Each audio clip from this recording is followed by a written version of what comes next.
Good evening, everyone, and welcome to our symposium grand rounds on arthroplasty overview. I'm Anna Cohen-Rosenblum. I'm an orthopedic surgeon at Louisiana State University in New Orleans, specializing in hip and knee replacements. And I'm so glad that everyone is here joining us tonight at the PCHK Foundation Symposium.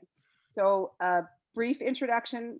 PCHK Foundation was established in 2015 to be a forum for exchanging orthopedic knowledge.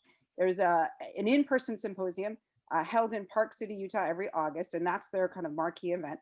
This year's symposium is planning to take place in person August 5th through 7th in Salt Lake City. These virtual grand round sessions are designed to be accessible and free to residents, fellows, and industry who want to learn.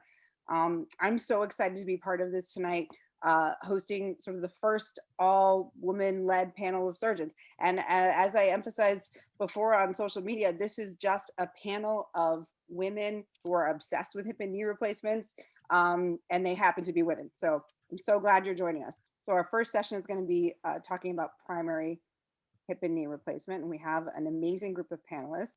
So, as I said, I am Anna Cohen-Rosenblum. I work at Louisiana State University in New Orleans, Louisiana.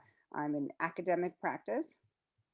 All right, so I'm going to talk to you about obesity and elective total joint arthroplasty. We're going to go over the risks, some ethical considerations, and management. All right, I have no relevant financial disclosures. You see below all the things I do for free on evenings and weekends when I'm abandoning my family. So we're going to go over the risks. We're going to go over some ethical considerations, some management, and we're going to try to do it in 8 minutes. So here we go. CDC definition of obesity, as you see. Why is this important for hip and knee surgeons? Obesity is associated with an increased risk of arthritis, and that's what we take care of. I am in Louisiana, in one of these dark maroon states with one of the highest percentage of obesity in the country. So I have some experience of this. It's very relevant to my practice, as I'm sure it's relevant to many of your practices. Even Jane Austen knew this from the first sentence of Pride and Prejudice, that it's a truth universally acknowledged that total joint arthroplasty in the setting of obesity leads to increased complications. So I just picked some studies, right? But everyone's seen, there's a million studies about this. Increased risk of infections, medical complications, increased costs. Studies about compartmental arthroplasty have increased complications. So pick any of these studies and more.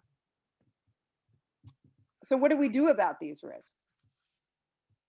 As I see it, there are different ways to approach it. You can have a strict BMI cutoff, and the question is what? We can get into that later. And say if your BMI is above a certain level, we won't do your elective total hip and knee replacement. You can have a soft BMI cutoff where you say, okay, if you're close to 40 or whatever you decide, we'll do it. You can have no BMI cutoff and operate regardless. Or you can be selective and consider, is it a hip or is it a knee? Do they have other comorbidities? So there's a lot of ways to approach this. You would think maybe there's a consensus, but based on this footage of an AUKUS meeting in 32 BCE, this was when they were arguing about BMI cutoffs then too. This was a screenshot from this spring meeting a couple weeks ago, just as a taste for you guys in the chat. These are all separate, individual, different surgeons talking about what their BMI approach is. So as you see, nobody agrees on anything. These are all totally different approaches. Okay, just humor me here. You sure you remember this from med school, the principles of medical ethics? I'm not going to define it for you, but this is how I apply this question to obesity in total joints. So you could argue from an autonomy perspective, patient has a right to decide if they want and understand the risk. You could argue that the surgeon has a duty to avoid operating to prevent harm. You could argue that the surgeon has a duty to operate regardless of BMI to help them achieve the increased quality of life. And then from a justice perspective, you could argue both ways that, the increased cost diverts resources from and is unequitable. And you could also argue that it's unfair to deny it to patients with a high BMI. So there's a lot of ways to look at it philosophically. I come to this paper a lot. This is a great paper out of Stanford. Instead of looking at the risks themselves, which a lot of papers have done, it looks at how many potentially complication-free arthroplasties would have been avoided with a strict BMI cutoff over 40. So that's really another way to look at it. And it sort of helped me make my decision regarding BMIs. Let's move on to management. So if you decide that you are not going to operate on someone because their BMI is too high, Really think about how you're going to discuss this with the patient in a sensitive way. And remember, this takes time. This is going to add time to your clinic. Sorry. You got to explain your reasoning and the risks involved. I think patients are a lot more understanding when I explain to them all the complications and what we're trying to avoid and trying to make their not make their lives worse, as opposed to just saying, "What, your BMI is 50. I'm not operating on you. See you later." I like to give them a BMI goal and a number. Okay. I like to give them resources, consider referral to nutrition, bariatrics, pain management. Sometimes if the hip is really bad, I don't necessarily always recommend hip injections, but if someone has a very high BMI and a bad hip, that might be something I suggest. So consider other resources. Brief detour into bariatric procedures and a chance to cite myself, because you have to do that in these things. So the best pun title I ever did, Ruan Why, what the orthopedic surgeon needs to know about bariatric surgeries. So there's couple types: restrictive, malabsorptive, and combined. We'll see this amazing article for more details. The point I want to make is post-bariatric patients, even if they achieve a BMI under 40, they're still at higher risk of postoperative complications compared with patients who never had bariatric surgery. So please consider this when you're counseling preoperatively. If you are going to operate on someone with a high BMI, you have to counsel them about the risks. I tell them, you got to be honest. I say, this makes my job harder and makes your recovery harder. You got to optimize any other modifiable risk factors that can be modified. I would recommend, based on recent literature from one of our co-panelists, MRSA screening and or just universal decolonization, and consider nutrition labs. Want to emphasize this: obesity itself, somewhat counterintuitively, is a risk for malnutrition. So there's a lot of different things you can do, but I like to get an albumin, pre-albumin, vitamin D mainly, and especially for post-bariatric patients, they already should be on supplements. Sometimes though, I get patients who got their surgery maybe done in a different country and came back and are not being followed by anyone. So I refer them to my bariatric partners and they get them nutritionally optimized first. Make sure intraoperatively you've got the right dosing of antibiotics and be prepared for intraoperative challenges. You're going to have a difficult exposure. It's going to be a larger incision. You maybe need extra hands, bigger retractors. If for your hips, consider intraoperative imaging if you don't already do it to confirm your positioning. For knees, you're going to have small bones with a large soft tissue envelope potentially, so just be careful with your retractors. You're going to have increased dead space because of the subcutaneous fat, so you want a really tight closure. Consider an incisional vac. Consider whether you want nylons versus subcuticular. In general, just take your time, do it right. This is going to take a longer time in the OR. So this is just an example of a case of mine. BMI 40 something, protrusio. You see the example here. I used, you can see here, the deepest possible Charlie plus an additional 4 retractors proximally and distally. I took some intraoperative imaging. So this is a case that, took some time to get it done. And you can see my 1,000 million screws and femoral head autograph. Postoperatively, remember, they may have some difficulty mobilizing, and family literally may not be able to physically support them. So you have to make sure they have appropriate DME and be prepared that they may have non-home discharge. I kind of joke sometimes that I specialize in the extended stay TKA, but you just, I think we are focused a lot on outpatient same-day discharge. Some of these patients are not going to be that. And then I think we've all seen that famous paper out of Dr. Meneghini's group in Indiana, consider extended PO antibiotic prophylaxis. I will do this for all BMIs over 40. And there's no consensus as to what exactly to do. The paper used cefadroxil, which is sometimes harder to get. You can do Keflex, doxycycline will give you some MRSA coverage, but again, there's really no consensus. So you can talk to your ID person or just do what's right for you.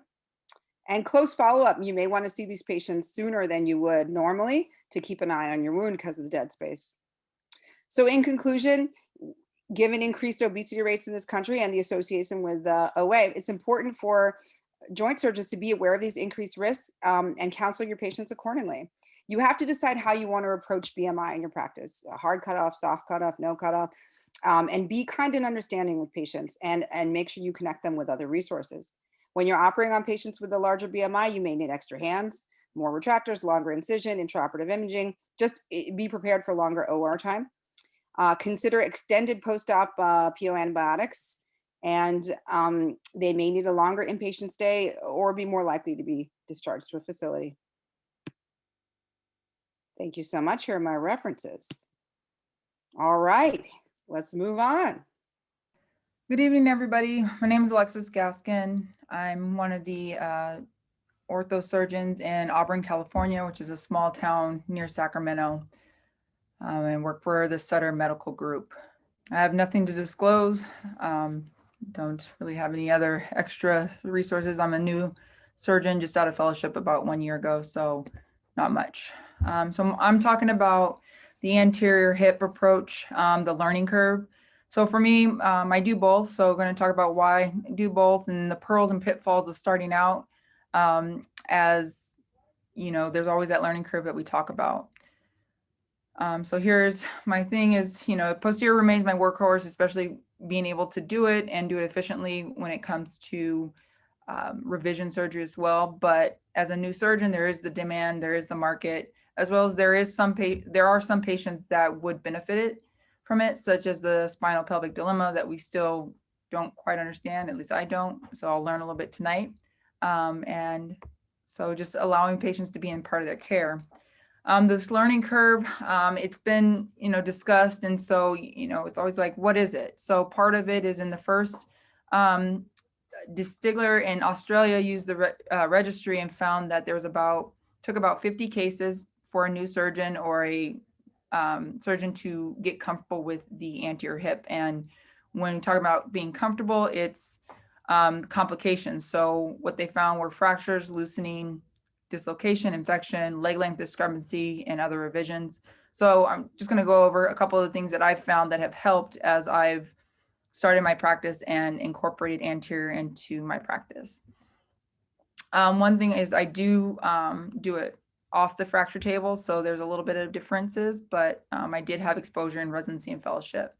So one of the key things is I know Anna talked about obesity, but when you're first starting out, I was very particular. It's okay to be picky because starting out you want a more straightforward case. So BMI less than 30, and then large abdomens, pear shaped. So don't get fooled by just the straight BMI because the anatomy of their or the way they carry their body habitus can also cause problems or difficulty in surgery, such as the muscular men.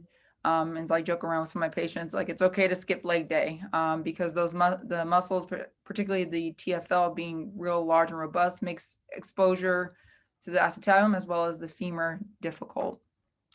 There's also the health status. So early on, your cases are going to be longer, incisions likely longer because you're still getting used to anatomy. So I avoided, the malnutrition, poor bone quality, poor wound healing, that anything that would contribute to more complications such as infection and fracture, making it difficult to expose. Intraoperatively, so exposure, correct planes. I use the ascending wrench vessels to be my 50-yard line is what I learned to in training. So then that's incision, whether you need to go up or down. Skipping the leg day helps because that intramuscular interval is a little bit easier to retract and you don't need as many assistants as for, private practice or small group. You don't have, a ton of residents or other people involved or assisting. So you got to learn it on your own too. Another key thing is that femoral neck cut. It's crucial because it gives you your acetabular exposure as well as allows the release to expose the femur. So on this picture here, I gave an example of about where I aim for it, which is about 1 centimeter above the lesser troch. I have intraoperative fluoro, so I check where, my cut is as well. And then, throughout the case, confirm it. And also releasing those around the femoral neck for exposure and releases.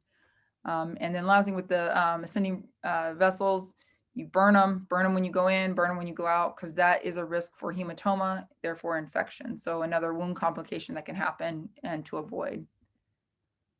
When we're looking at the femur, like I said, the femoral neck cut is crucial. One, it gives you your exposure, but then the other thing gives you your anatomic landmarks. So what I use is I check with my index finger and, everyone knows their kind of length. And so getting there that 1 centimeter above the lesser troch, but as well as when I go to redo my releases, I put my finger back in the piriformis fossa, release the posterior capsule from there, and then you can kind of flip over the external rotators to get exposure to that lateral neck and take it out using the box osteotome, just as if I was doing a posterior, and making sure you get laterally, because despite the new stems that we have, they're kind of created more for the anterior approach. I found, just like this case, wasn't one of mine, but was one where the patient, it was undersized and it ended up subsiding. Patient was having a lot of problems and needed a revision. And so, these are ways that I've found to avoid it, and also learned in training, was just like you're doing a posterior approach, really get that stem laterally so you get a great fit, as well as you're not relying on just the implant itself. You're using their anatomy to gain that great fix. Also, you want to make sure you're going straight down the canal, and broaching, things like that, which can happen.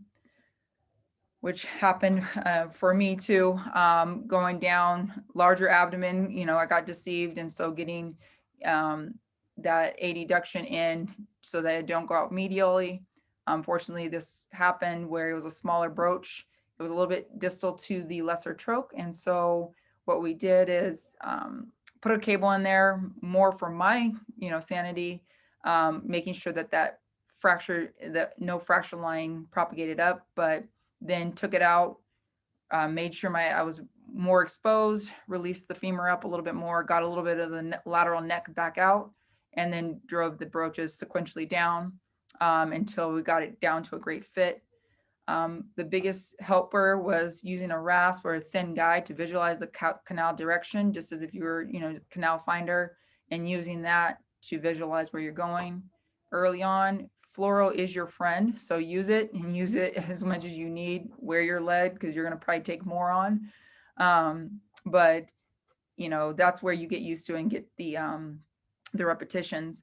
The other thing I use the fluoro for is checking leg lengths, making, matching up the lesser trochs.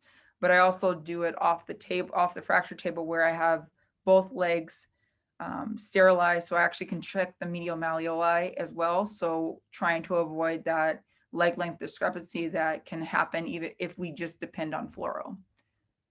And then, like any other case, have cables for backup. So this one, there was no sign of fracture propagation or anything like that, but I wanted to be sure. So threw a cable on, easy access, and it was right there. So in summary, patience are key. So select your patients well, be picky. It's okay at this time early on when you're getting used to it, and be patient with yourselves. It's going to be a longer time. So make sure you select patients that are healthy enough to undergo this for a longer surgery. Take your time with approach, get the right plane in, get your exposure, get your releases in, and that's where your key factors come in when you're getting your exposures and instrumentation. Another thing is fluoro is your friend. So confirm your acetabulum placement, confirm, where you are, confirm your neck cut, confirm your femoral trajectory. And then obviously it helps how to correct where you need to go. So you're not just kind of going down in space, because it is a transition of knowing where you're going. If you're transitioning from, say, a lateral or a posterior approach, there are the nuances of just reorienting yourself. So don't be ashamed, take your time. And it turns out, patients do great no matter what you do, but this is kind of the experience that I've had to mitigate some of those early complications, although obviously we all have some of them. So thanks so much. Now we're going to hear from Dr. Lieberman about total knee arthroplasties in severe deformity. Wonderful. So I'm Lizzie Lieberman, coming to you from Portland, Oregon. I work for Adventist Health Portland, and I'm affiliated with Oregon Health Science University here. We'll talk about total knee arthroplasty for severe deformity. I have no disclosures. So a lot of our patients who present with arthritis are going to have some degree of deformity, whether they come in with bow legs, knock-kneed, or other deformity. I think the definition of what we consider severe is variable. So I tend to think anything that's over 10 degrees of deformity in the coronal plane, patients who have extra-articular deformities, or any knee that might be at risk for failure with primary implants or basic techniques, whether you gap balance or measure resect. So with our standard releases and cuts. The reason that this is important is because of the reasons for revision surgery. Loosening, instability, and stiffness are going to be 3 of the top 5 here. And these all can be directly related to the alignment of your knee. Overall, our goal with total knee arthroplasty is going to be to achieve a well-balanced and well-aligned knee, which when we get it right, tends to result in good patient outcomes, satisfied patients, and good long-term implant survival. So we all love a good algorithm, and trust me, there's many out there in terms of a complex total knee arthroplasty. But a lot of times with patients who have severe deformity, we see that they don't quite fit into these standard boxes, and there might be crossover overlap, and you end up just kind of off the map. There's also a lot of different technologies that can help us get good alignment in knee replacement. However, most of these are just going to be looking at the bony deformity, and I think that's only one piece of the puzzle. So while helpful, I think we have to take other things into consideration as well. So rather than try and create a complex algorithm, I think that there's 5 questions that you can ask yourself, and we'll get into the details of each one of them to create kind of a roadmap to go into your knee replacement for severe deformity. First question will be where, and sometimes it's really obvious. So sometimes all you need is your standing AP view to see that there's a severe deformity and it's coming from inside the joint. Sometimes it's not quite so obvious. So you see this and it looks okay, there's a varus deformity. But when we get our full leg length, you can see that the patient's had history of femur fractures and has an extra-articular deformity. We also want to make sure that we're looking at the patient from multiple planes. So it's not just the coronal plane. We also want to look to see if there's any sagittal deformity, if there's a rotational abnormality, potentially a leg length discrepancy. Always look at the contralateral leg and then looking at the joints above and below. And I always want to include the spine in this. So for patients with severe scoliosis or something like that, if that's affecting how they stand and walk.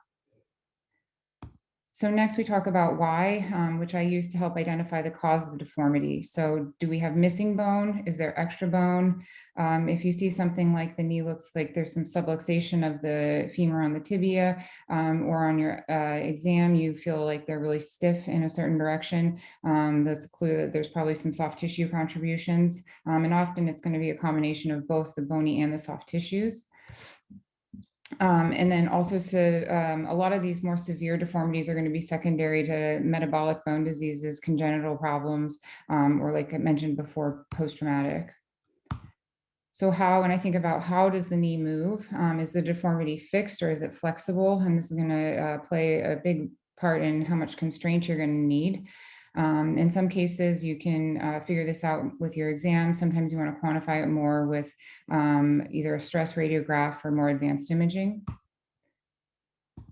And then looking at the who, so patient factors. How old is the patient? What's their functional level? What are their comorbidities? And then what are their expectations? And I think expectation setting is going to be a big part of this. So we ask patients a lot if they feel like their legs are the same length going into a hip replacement. And I think we can kind of do the same thing going into a knee replacement. Do you feel like your legs are bow-legged? Do you feel like your knees are knocking, or, you know, however they may describe it to you? And then, you know, some people come in and they're hoping to have you give them a straight leg at the end of the case.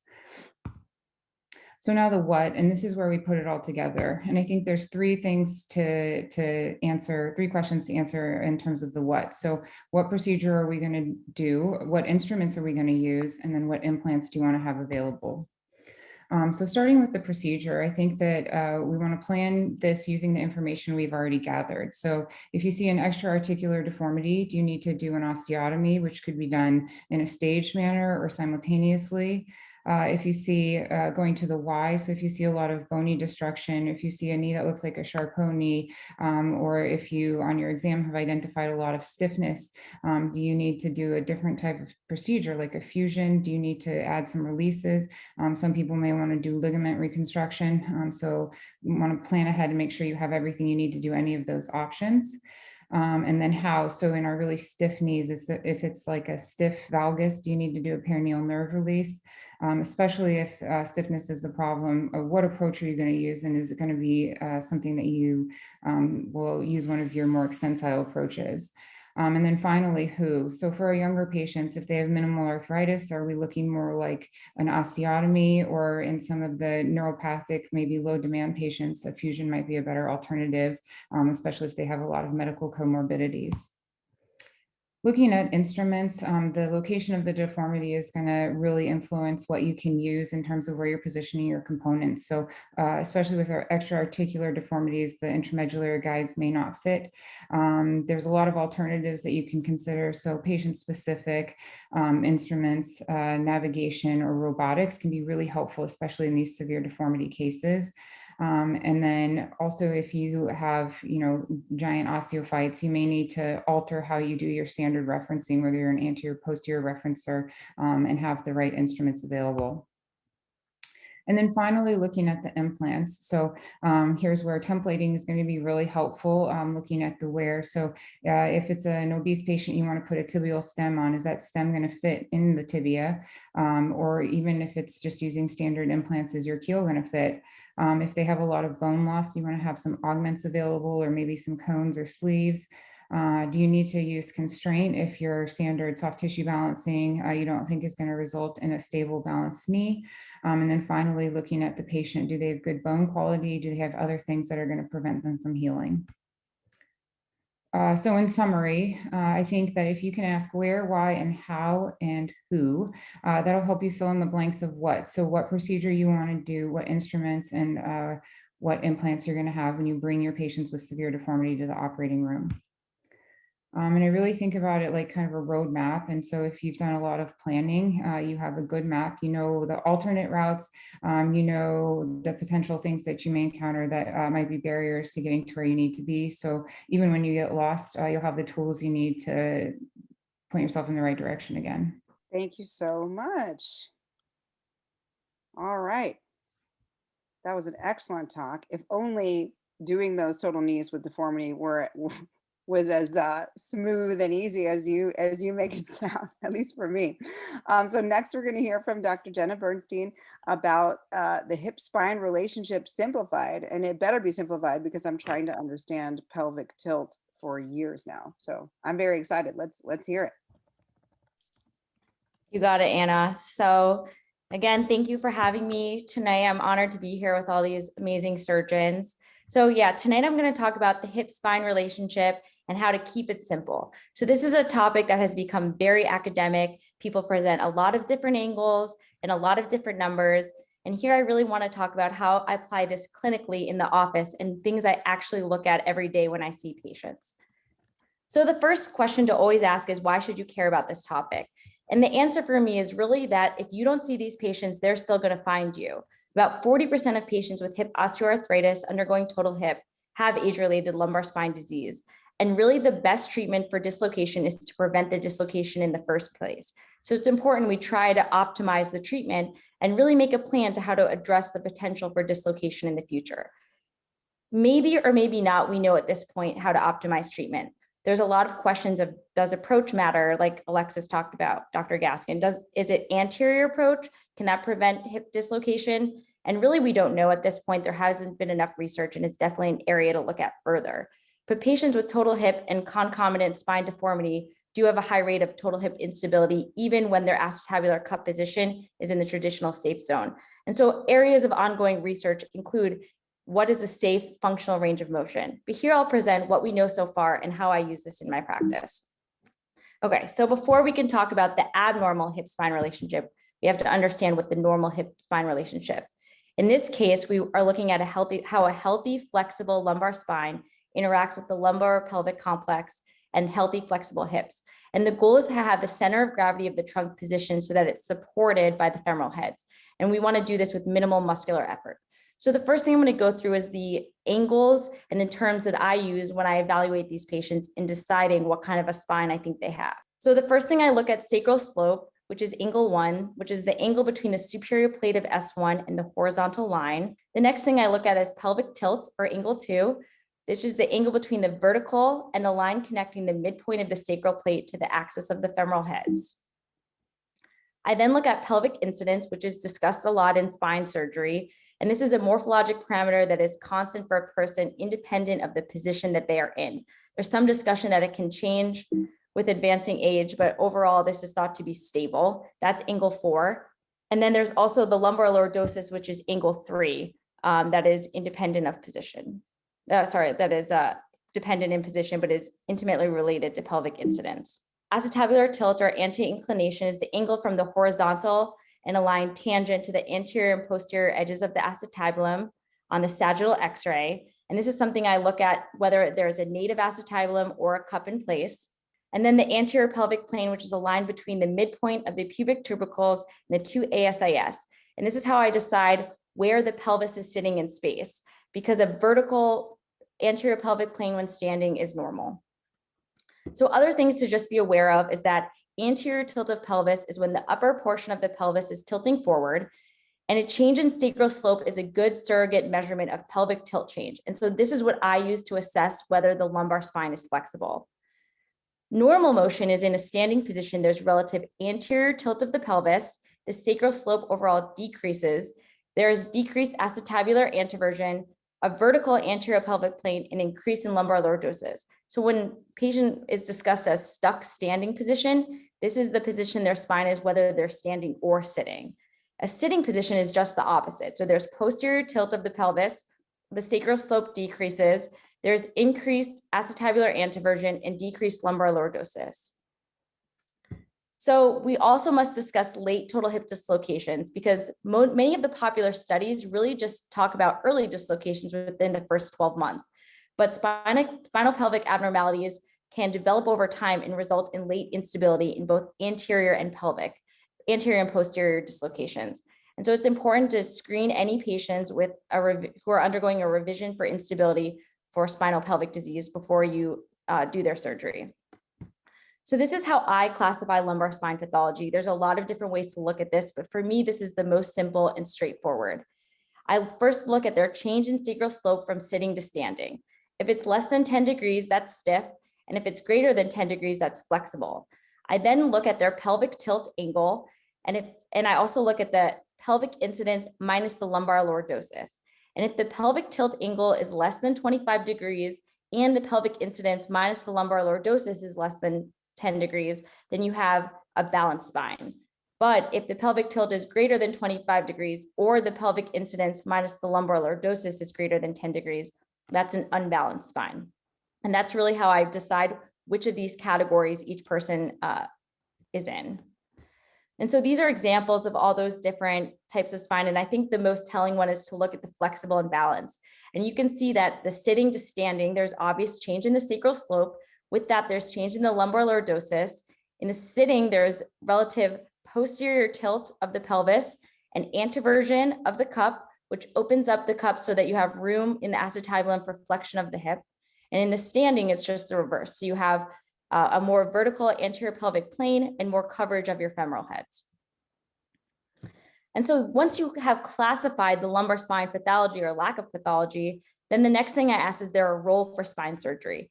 And I believe that there is in some instances a role for spine surgery first, especially in patients with flexible and unbalanced spines and rigid and unbalanced spines. And so if you can convert them to a rigid and balanced spine with spine surgery, this makes your goal for where you want to put the acetabular position much more easy to achieve and clear. And so although this is not an option for all patients, I do think it should be considered.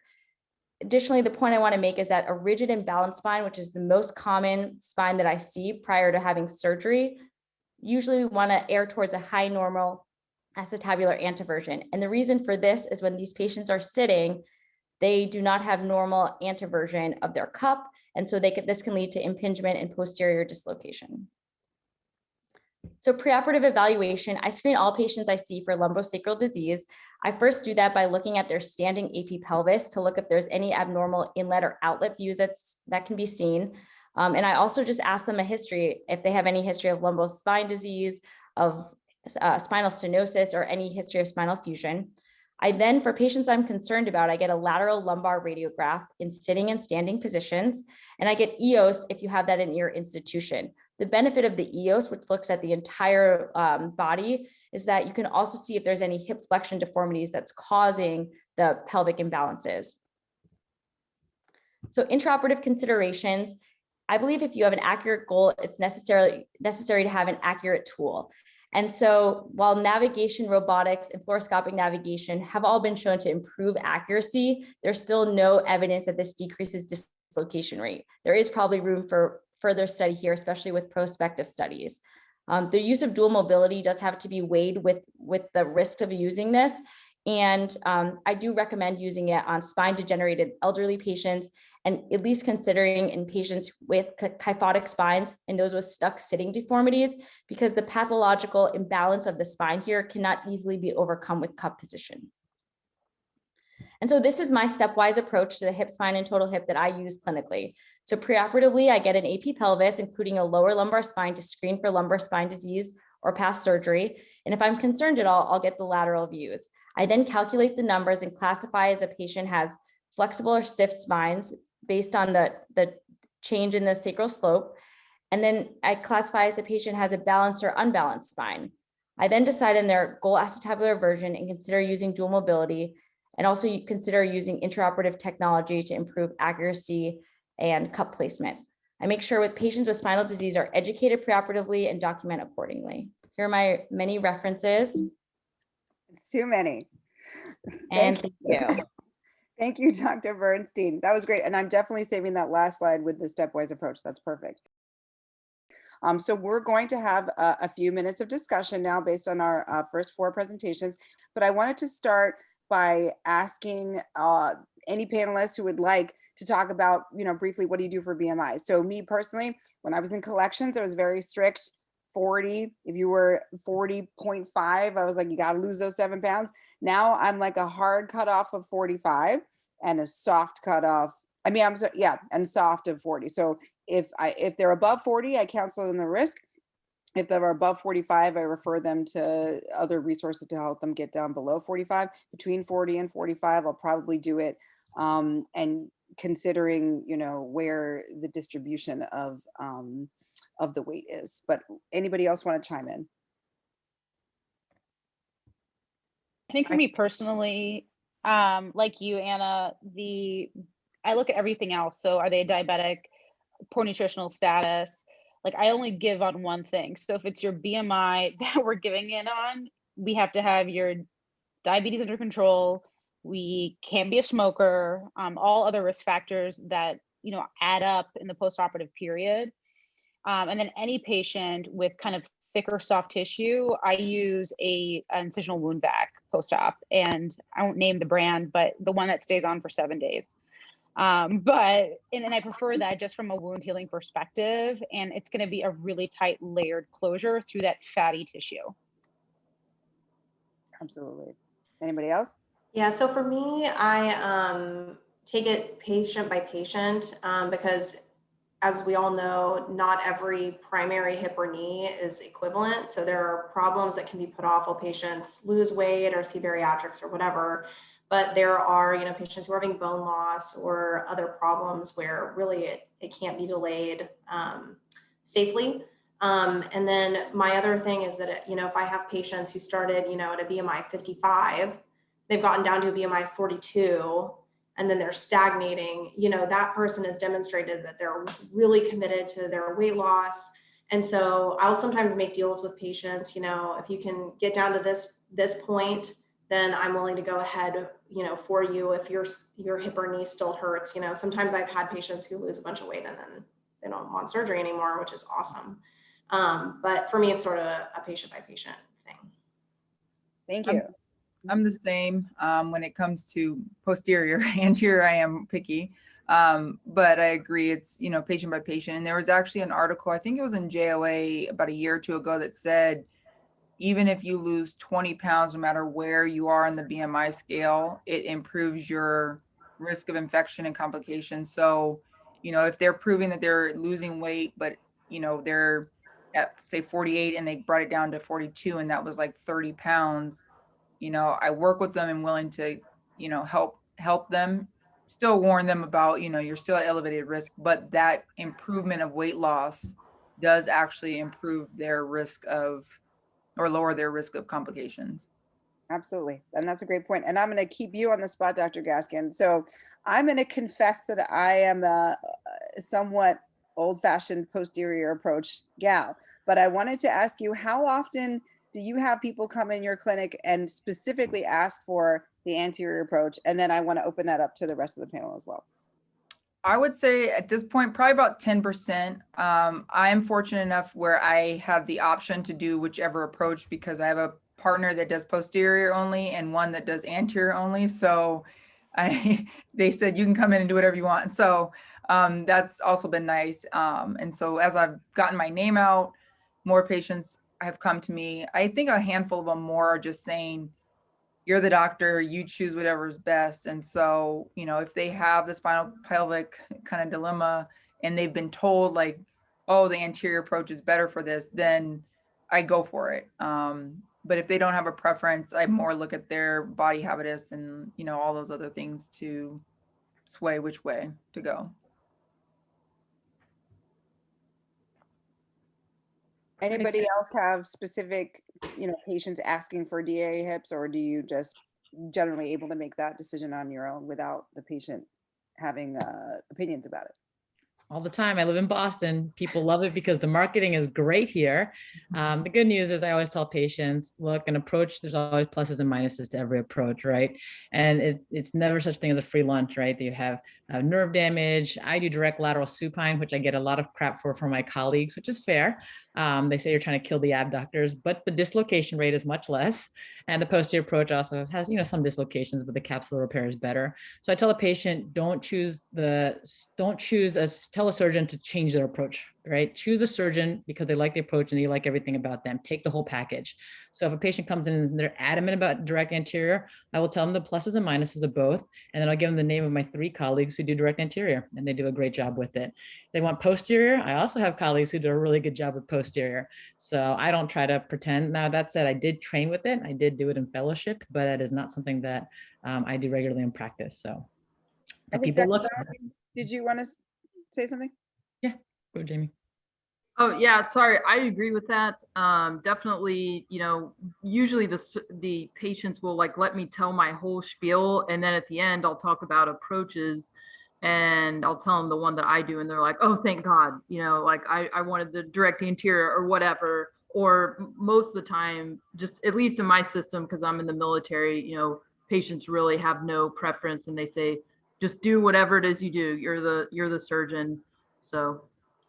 I find that a surprising amount. I was expecting more to ask for the anterior approach because I also do both, and I'm a little bit more selective as well, especially for bad deformities. I see a lot of patients who have had neglected care and have bad deformities, and for those patients, I have no interest in doing an anterior approach. Now, I've been surprised. Most people just say, do whatever you think is best, and that's been nicer than I thought it was going to be. All right, thank you. So we could keep talking about all of this until the end of time, but we're going to move on to the next session, and we'll have more time to chat at the end. And next, we're going to talk about revision, total joint arthroplasty. We're going to hear from world-renowned Dr. Antonia Chen, who is a former president of the Musculoskeletal Infection Society, in addition to a bajillion other things. So she's going to tell us about diagnosis of prosthetic joint infection. Anna, thank you so much. And I also appreciate this wonderful opportunity to talk with this panel of amazing women in arthroplasty. As we see, the field of arthroplasty is getting stronger and stronger with regards to women. And for all those who are here today, thank you for supporting us. If you're a woman in arthroplasty, thank you for being in our ranks. And thank you to PCHK for supporting this.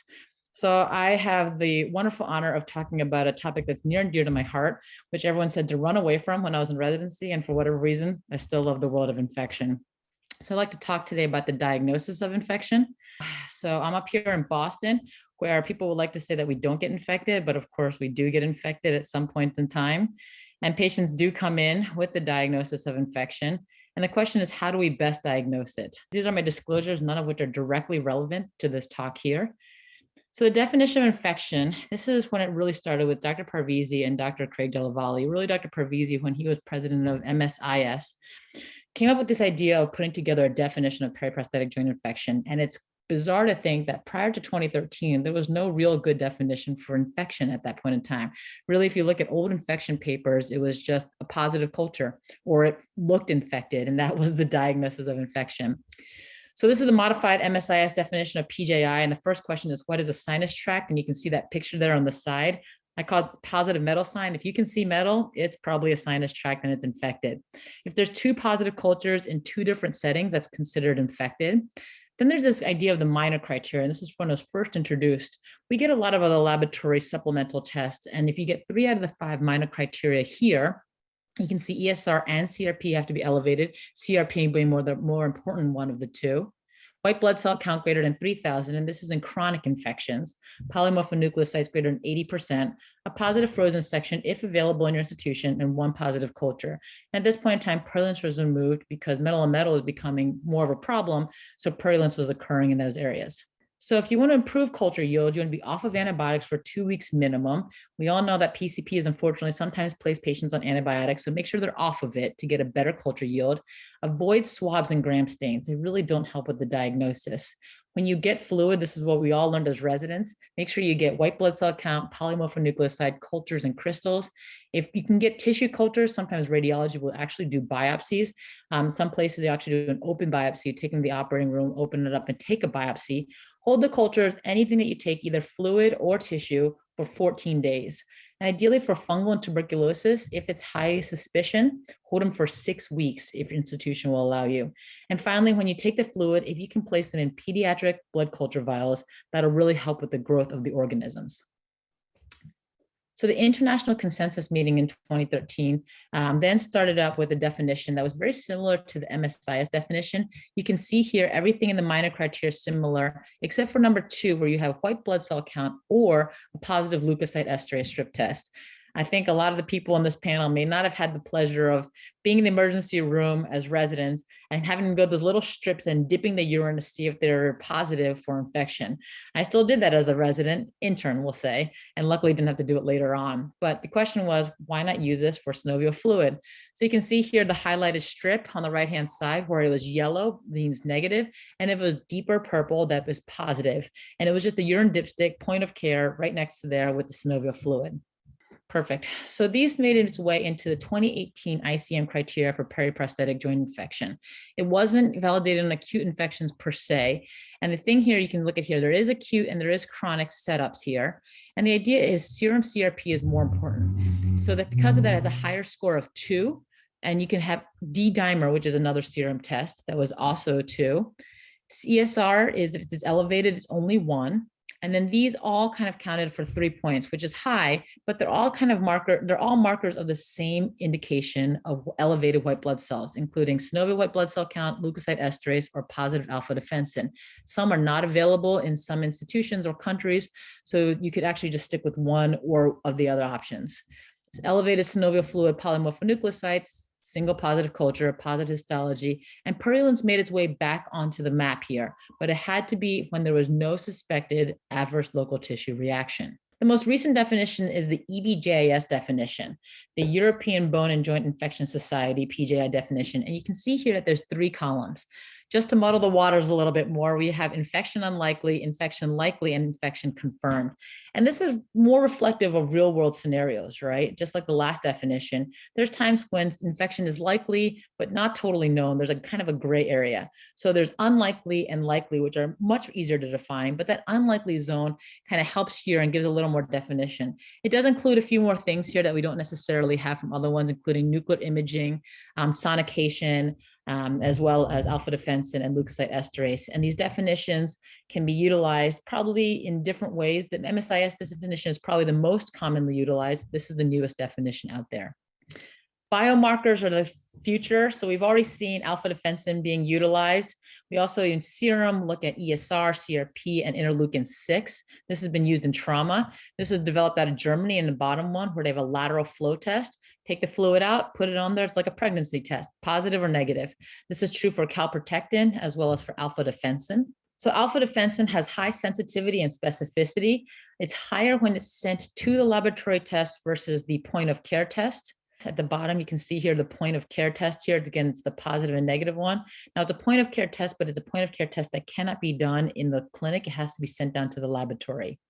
Looking at serum levels, we also have D-dimer. So you can see here, D-dimer, as we all kind of tested for, was for pulmonary embolism and DVT. It's acute phase reactant at a cutoff of 850. The sensitivity and specificity are pretty high. It's already available as a hospital laboratory test, but it is non-specific. So a group out of China said that plasma fibrinogen was better for performing at the diagnosis of periprosthetic joint infection. And you can see here the area under the curve is greatest for fibrinogen versus D-dimer. Now the difference is if you look at the first one, the D-dimer was good for reimplantation and not just diagnosis of infection. Molecular methods include PCR. So this is back in our bio days, back in undergrad, where we take an organism, we have some genetic material, we have some DNA, and we can copy them and replicate them. So if there's a little bit, we can actually replicate it and get the positive sample from that too. FISH is fluorescence in situ hybridization. This is a visual one, so if you were to take biofilm off, you could actually see where it lights up. And 16S is what we're looking for, which is a conserved region of ribosomes. Again, digging back to our bio days. And so it's just conserved across many different organisms and bacteria. We also have the other way of identifying organisms. Now you can see here, this is really tiny on the top here because I didn't want to talk about all the different organisms that can be defined. But if you use mass spectroscopy, so you take the weight of an organism, and this is not just bacteria, this is fungi and viruses and all different areas. And you can see at the bottom here is they have different signals. They have characteristic signals based on mass. So it's mass spectroscopy. It's looking at mass and charge. And then when you place it against an index referencing guide, you can see where the spikes are and identify the organism there. And the idea is you could identify them quickly within 6 hours, but the problem is you still have to send the sample out in order to get this identification.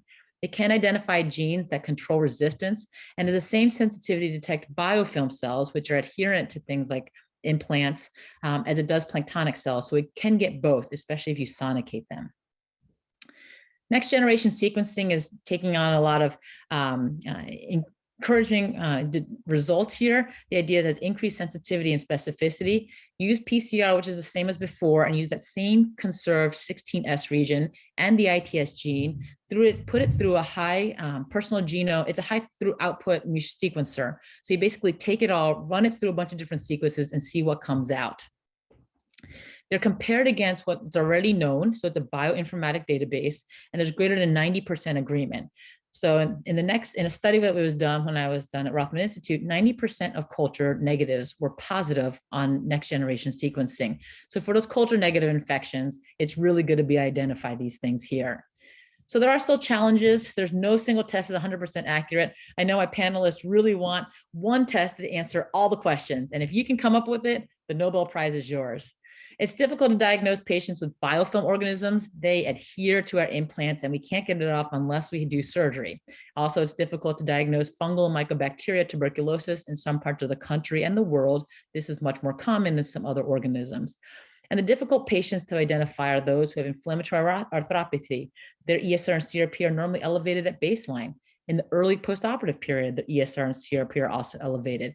And patients prior to reimplantation, we don't have a really good marker to tell us now is the time to go back and reimplant patients. So the future is that we want a point of care test that is low cost and super easy to use. If we have one that size that fits all, that would be perfect. You want to have perfect accuracy in distinguishing between aseptic and septic failure, but you don't just want a positive and negative test. You don't want just that pregnancy test. You want to identify the organism and the antibiotic resistance profiles. And ideally, if we have serum markers for reimplantation, so we're not doing dry taps, then we can determine when we should go back and operate on patients again. Thank you very much. Thank you so much to Dr. Chen for wonderful talk. Many questions about this, which we can get to in our discussion. So next, we're going to hear from Dr. Jaime Bellamy about conversion, total hip via a direct anterior approach. Who knows? Maybe she'll convince me to switch. That'll be great. Dr. Gaskin, should I do my first DAA hip for conversion arthroplasty? I don't know. We'll see. So let's see what Dr. Bellamy has to say. Okay, thank you all so much for being here. I am very honored to be a part of this panel, and I can't believe I'm following Dr. Chen, but here we go. So conversion total hip via direct anterior is not well studied, but what we do know about conversion arthroplasty is that there's increased complication rates, resource utilization, and costs. Conversely, there are a lot of studies, there are a lot more papers out there about comparing primary and conversion, but these are the only studies that are out there on direct anterior. And there's so there's very few studies, and all they are just case series in a surgical technique paper. I think this is going to change as more surgeons are adopting direct anterior and starting to do more difficult cases. And a couple of these papers point out there is a potential for less complications using the direct anterior. So if you use posterior lateral, there's an increased risk of sciatic nerve injury, and also the potential to decrease dislocation rates. There's more studies that are needed. A lot of the studies that are out there now show lots of complication rates with conversion total hip arthroplasty, which leads to higher revision rates, higher readmissions, which ultimately leads to higher costs. And this study shows increased resource utilization by increased length of stay, longer OR times, and the need for more complex implants. This study looked at all the costs, and what they found was there was a 90% greater increase in cost with conversion arthroplasty. But this study was interesting, looking at the cost to surgeons. So what they looked at was reimbursement and the time it took on average to perform a primary versus a conversion total hip. And what they found that compensation was about $2 per minute lower for conversion total hip. So there are a lot of things to think about prior to any conversion surgery, no matter what approach you're going to use. And this is likely going to be a long surgery, so just get ready for that. Ensure that your patient can tolerate it. You can think about staging it. I always template for better preparation just to see what type of implants I'm going to use, especially if you're at a small hospital like I am, where you don't have a lot of the tools that some of the bigger hospitals have, just in case you run into some issues. Prepare for revision stems, especially if you're going to convert from a DHS or intramedullary nail. And to decrease dislocation risk, consider larger heads or dual mobility. In some cases, it might cause more damage to remove the hardware.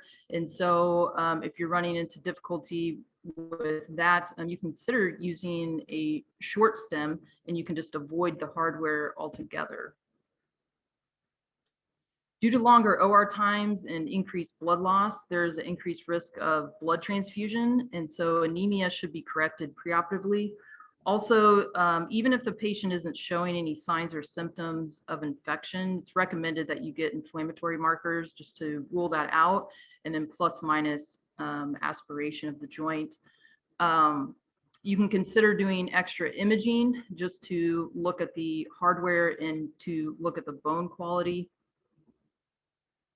So I use my standard setup for direct anterior.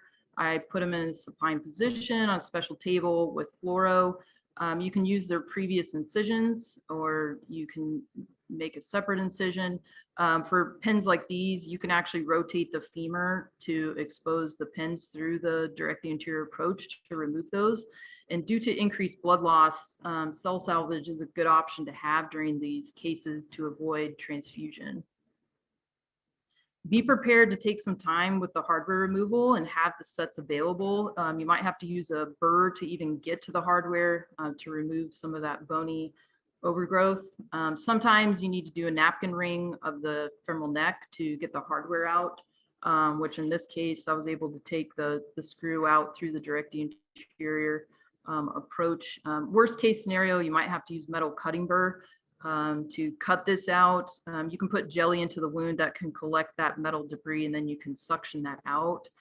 For screw holes, it's in general, you want to bypass that by 2 cortical diameters and place prophylactic cerclage wires or cables distal to the screw hole to prevent propagation. When reaming the acetabulum, beware of soft bone. So this was a straightforward case I did where I didn't appreciate the disuse osteopenia in the patient because he was a healthy 57-year-old male. And so the first reamer that I used with minimal pressure, I went all the way down and I did a small breach just with the first reamer. So just be careful with that. For acetabular hardware, I use a CT scan preoperatively to get a closer look at what might be blocking the acetabulum. So fortunately, in this case, I was able to go around the hardware. I could see the plate in the wound, but I was able to ream past it and put the cup past it. However, if you do have screws that are encountered, you can use a metal cutting burr to burr those back to allow the cup to sit. If the plate is in the way, you can use a wheel metal cutting burr as well. Difficult part of these cases is femoral preparation and elevation of the femur. So you just want to do a stepwise release throughout the case. As you see here, do the least amount of release as possible, but you want to make sure that you can access the femur safely. So you'll probably end up doing a lot more releases than you normally do. If you're still not getting access to the femur, you can reset the femur where you take the retractors out and you can take the lift off, let the femur go down, and then you can lift it back up, and sometimes that will expose it a little bit better. You can also put them in the Trendelenburg position. If that doesn't work, then you can do a small release of the TFL off the ilium, but it's usually not required. And then if you need access to distally, you can curve the incision down laterally of the lateral femur, but you do have to be careful with that because you put them at risk for neurovascular injury there. Sometimes cases will fool you. This was my most difficult conversion case that I've done so far. It really didn't look that complicated to me on the x-rays. However, this patient was 6'3", who's over 300 pounds. And whenever I elevated the femur, the bone was completely white, like concrete. And so I had to get the burr out, open up the femur. I thought that I had it in a good position. I started broaching and I actually perforated out because whenever I opened up the proximal femur, the sclerotic bone went down like 2 or 3 inches. And so it took a lot to get there. So what I did was I just used an entry drill on fluoro to get into the proper position, put a ball tip guide wire down, and then just use flexible reamers to open that up. Then broached again, thought I got a good fit with a primary stem, and we were all high-fiving at the end of the case. However, the next day, when the patient got up with physical therapy, he dislocated, and unfortunately our hospital lost those images somehow, so I was not able to share them, but take my word for it, the patient dislocated, and I had to revise him the next day. And because of his body habitus, I decided to go posteriorly so I could get adequate fit of a revision stem. So fortunately, this patient didn't have any further complications, and he returned to work as a barber, but I got away with that one okay. But what I learned from this case was that I should have probably gotten a CT scan of the hip just to look at the bone. My biggest mistake was probably not being meticulous with the use of the burr. I think I opened it up too much proximally, and then I would have drilled under fluoro sooner just to get the correct path, and then prepared better to use a revision stem. So hopefully y'all can learn from my mistakes. These are hard cases, so don't take them for granted. Think about the possible complications and try to mitigate them pre-op. Prepare and take your time. I would still consider using direct anterior for these just because you can potentially decrease some of the complications that you might encounter, but you should expect increased complications, resource utilization, and costs. Thank you. Thank you. That was great. And I just want to take a quick second to thank you for sharing a complicated case. Number one, it's really important to know how to adapt when there's unexpected events in the operating room. And number two, I'm sick of going to these talks where everyone just shows like PACU x-rays and this is how awesome of a surgeon I am, right? So I really appreciate that honesty and helping us learn from what you have done and the challenges that you've taken up. So thank you so much for that. So we are going to move on next to hear from Dr. Molly Hartzler about revision total knee arthroplasty. And like I said, I got a sneak peek at these slides. Buckle up. These are some crazy cases. So I'm really excited to hear her, hear what she has to say. Thanks for having me. My name is Molly Hartzler, and I practice in rural Northern California, even further north than Dr. Gaskin. Believe it or not, there is a city north of Sacramento. So my partner and I really have a huge catchment area, and we do the majority of the revisions that kind of come from these rural areas. And they can be really interesting. My only disclosure is that I occasionally lecture for the PU Future Leaders course. So revision total knee arthroplasty, you know, if you do it, you know that the burden is growing as the number of primary hip and knees that are done increases, and the patients who are getting primary hip and knee, their age decreases, revision naturally follows. Why did these knees fail? So infection, loosening, and instability are kind of the top three. And we know that the failure rate for revision total knee is high, and that patients who undergo revision total knee do not do very well, or as well as primary total knee. So in 8 minutes, this is kind of my overview top-down talk, and I tried to make this case-based. And since I only had time really for one case, I made it sort of a mega case. So the four principles that I think of when I'm doing this is planning, exposure, implant removal, and then reconstruction. So my case is a 72-year-old lady who came to me kind of near the beginning of my practice with a acute complaint of left knee and hip pain. She had undergone a bilateral total knee simultaneously in 2015. Unfortunately, she sustained a periprosthetic fracture and then had prolonged wound drainage, prolonged backing, and eventually was diagnosed with an infection. Unfortunately, shortly before she presented to me for her evaluation of her knee, she fell, she fractured her hip on the same side and had a short nail placed. This also got infected and failed. And so when she came to me, she had an infected knee and infected hip on the same side. On physical exam, her range of motion was 0 to 45 with severe pain. She was very stiff, tissue very wooden, multiple incisions over the anterior knee, hypertrophic scar, and a leg length discrepancy. So here were her presenting knee films. So she already had this revision construct in place.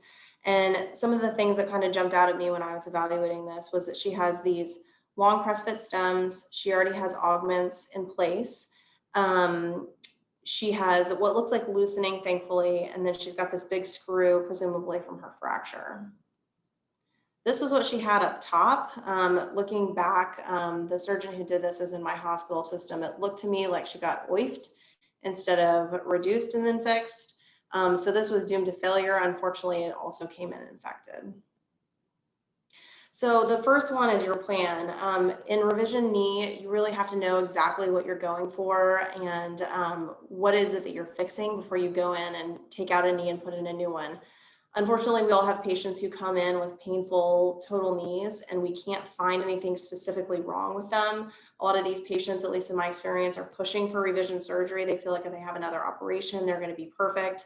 And so it's really, really important to be frank with these patients that if you can't find something specific to go for, that you should not be going back into the knee.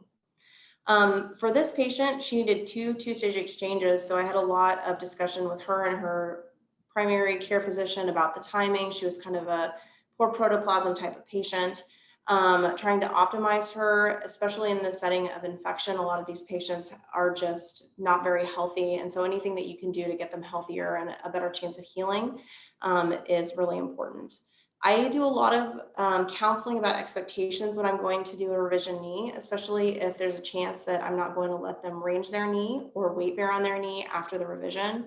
I find that it really helps patients kind of cope with a long recovery period after a revision if they know exactly what to expect or what the possibilities are to expect. And then of course, for infection, you know, the spacer type to plan for is really important. I think most of us go for an articulating spacer at this point if we can, but I'm always ready to put in a static spacer as well. I've been surprised in the past about what I found in infected knees and needed to do a static spacer where I thought I was going to be able to do an articulating spacer. So the next one is exposure. Skin considerations are really important, and sometimes I think the skin gets overlooked. A lot of these patients who come in, if they've had especially multiple total knees, they'll have multiple incisions, hypertrophic scar, really adherent skin. Consider whether or not you're going to need to do anything special. And I like to take a picture so that I can plan which incision I'm going to use if they have multiple. I also like to excise old incisions if I can, if they have enough soft tissue to give fresh healing. Be mindful of the extensor mechanism. It's probably one of the most important things when you're exposing a revision knee. Nothing can make a case go down the tubes faster than having to do an extensor mechanism reconstruction when you weren't expecting to. And then for this patient, she was extremely stiff. Even when pain wasn't a factor, I could barely get her past 50 degrees of motion. So I find that most of the time I don't need to do anything extensile. You know, if you reestablish your tissue planes, you excise scar tissue, you clean out your gutters, most of the time you can get enough access to get your implants out. But I'm always ready to do something extensile. I like the quad snip. Depending on the patient, I may or may not modify their rehab, but I occasionally will use a TTO as well. Implant removal, this is, you know, one of the most important parts because the more bone you can leave behind, the easier reconstruction tends to be. I work in a really small hospital, and so I always have to make sure that things are there and ready for me. And so I kind of always ask for the kitchen sink in complicated cases. For this lady, you know, she had these press fit stems. It was an offset on one side. And so in that case, it can be somewhat more difficult to remove these implants. So knowing if you can disarticulate the implant, the bearing surface from the stem, if you can, are there specific instruments that can get those stems out? And then being prepared to do an osteotomy if needed to get access. So for her, the infection had done the hard work of loosening up that implant for me. And I was able to fairly easily kind of tap it out with a lot of cement. I made this articulating spacer and sort of allowed this lady to gently range her knee to try to prevent further stiffening. So the reimplantation, or the planning part two, this is, you know, the reconstruction of her knee. In my infected patients, I follow the sed rate and CRP down. I don't reaspirate everybody. If there's a question of clearance, then I will aspirate them. In terms of prosthesis planning, again, I operate at a small hospital. We don't have a ton of stuff on the shelf. And so I tend to have backups for my backups, multiple levels of constraint. If there's even a hint that I might need a hinge or a segmental prosthesis, I'll have that stuff brought in. Clear communication with the reps is really important. And then making sure that everything has arrived prior to the surgery. Whenever I'm doing a two-stage, I always try to make sure I have a really good detail in my operative note during the resection so that helps me plan. I like to think that I have an awesome memory and then I'll remember exactly what everything looked like, but it's better to be safe. And then the reconstruction of the knee. So this is probably the part that people are more interested in, especially trainees. I remember in fellowship, one of the residents commenting to me that at the end of these revision cases, you know, we end up with a nice knee, but it's hard to keep track of exactly how we got there. And so, you know, the principle that I was taught was that you got to get your tibia right first. So that's your starting point. You build off of this platform, minimal bone resection on the tibial and femoral side, and then get it balanced in flexion and extension. Metal augmentation for bone loss is sort of the thing to use. And then occasionally I will use offset on the femoral side to close down my flexion gap. I try not to do that. You know, training where I did, I'm sort of always preparing for the next disaster. And so it can be hard to get these offset stems back out. But if you need it, you need it. Establishing the tibial platform, you know, you want to make sure that you have a perpendicular platform to your mechanical axis. In most patients, mechanical and anatomic are the same, but you got to make sure that that's true. And then the sort of three basic ways that you can do it are to use your canal for, you know, a reamer and then a cutting guide. You can place a cone if you're going to use that and then cut off the cone trial, or you can just go ahead and use an extramedullary guide. I will double check myself with an extramedullary guide if I have any question. And then I always, in these revision cases, get an x-ray with my trials in. It's not something I do routinely for my primaries, but it's saved me some heartache, just making sure everything's lined up the way that I think it is. before you put in these big constructs. Femoral rotation during revision total knee can be pretty difficult. The landmarks tend to be obliterated, especially if you're doing a re-revision. So I typically rotate based on my balancing. And then I put my trials in, I make sure my patella is tracking appropriately. You can make adjustments based on how this looks, and most of the time it turns out pretty good. And then lastly is, addressing metaphyseal bone loss or zone 2 fixation. Cones and sleeves are both good options. I prefer to use cones. I've fractured too many bones broaching for sleeves. So I like a nice gentle ream, put in my cones, and I've had good results. So this lady ended up with a DFR. She had quite a lot of bone loss when I went back in to reimplant her. And then she had this fluted taper modular stem up top after her prostolac came back out. And that interprosthetic gap still haunts me. I pray every day that she doesn't fall.